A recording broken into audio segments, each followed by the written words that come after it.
Magandang hapon mga ka-happy hour. Narito ang mga balita para sa MBC TV Network News Update 5 PM edition.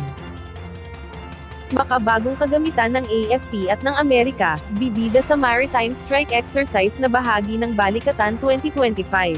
Aarangkada ngayong araw ang Maritime Strike Drills na bahagi ng nagpapatuloy na Balikatan Exercises 2025 sa pagitan ng Pilipinas, Amerika, at Australia. Ayon kay Balikatan 2025 spokesperson Brigadier General Michael Lohico, tampok sa pagsasanay ngayon ay ang pagpapalubog sa isa ng decommissioned na corvette ng Pilipinas, ang BRP Miguel Malvar. Isasagawaan niya ito lagpas ng 12 nautical miles o tinatayang 30 hanggang 40 nautical miles mula sa dalampasigan ng Zambales.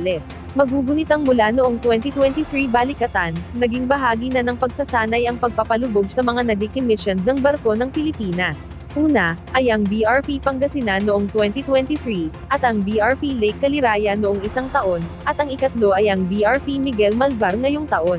Bukod dito, sasahimpapawid din ang FA-50 fighter jets ng Pilipinas, gayon din ang A-29B Super Tucano kung saan, pakakawalan nito ang kanilang Spike non-line of sight missiles, habang ang F-16 at F-18 fighter aircraft naman ang lalahok sa panig ng Amerika, upang ipamalas ang kakayahan nito. Sinabi pa ni Lohico na posibleng manood dito si Pangulong Ferdinand Bongbong Marcos Jr., subalit hindi niya idinetalye kung personal o virtual ang magiging pagsaksi nito.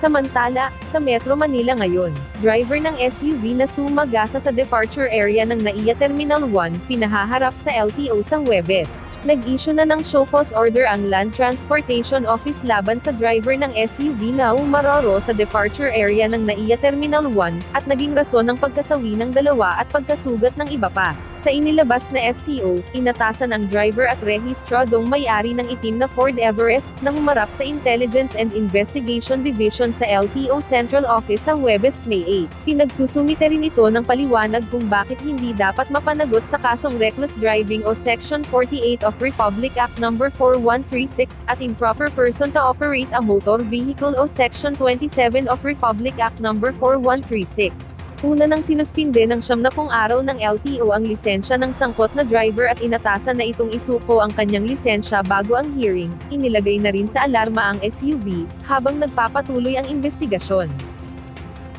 Ating alamin ang mga latest update mamayang alas 5:30 ng hapon, sa programang Metro Manila Ngayon, Afternoon Edition. At yan ang mga balita para sa MBC TV Network News Update 5 PM edition. Samahan ninyo kami bukas, mula alas 9 ng umaga, hanggang alas 5 ng hapon.